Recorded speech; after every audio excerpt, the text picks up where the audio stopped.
జై శ్రీమన్నారాయణ. ఈరోజు 27వ పాశురం, దాని తాత్పర్యం కూడా తెలుసుకుందాం. ముందుగా పాశురం.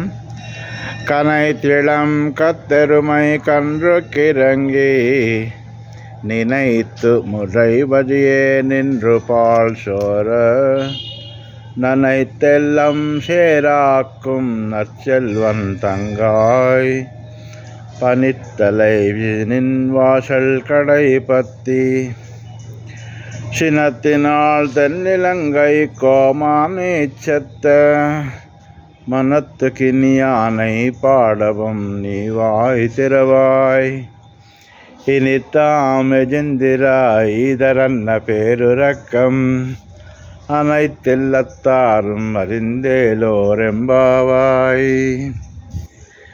లేగదూడలు గల గేదెలు పాలు పితుకువారు లేగ దూడలను తలంచుకొని వానిపై మనసు పోవుటచే ఆ దూడనే వచ్చి పొదుగులో మూతి పెట్టినట్లు తోచి పాలు పొదుగు నుండి కారుపోవుటచే ఇల్లంతయు బురద అగుచున్న ఒకానొక మహా ఐశ్వర్య సంపన్నుని చెల్లెలా, మంచు తలపై పడుచుండ నీ వాకిట నిలిచి ఉన్నాము. కోపముతో దక్షిణ దిక్కున ఉన్న లంకకు అధిపతి అయిన రావణుని చంపిన మనోభిరాముడగు శ్రీరాముని గానము చేయుచుంటిమి. అవి వినైనా కూడా నీవు నోరువిప్పవా?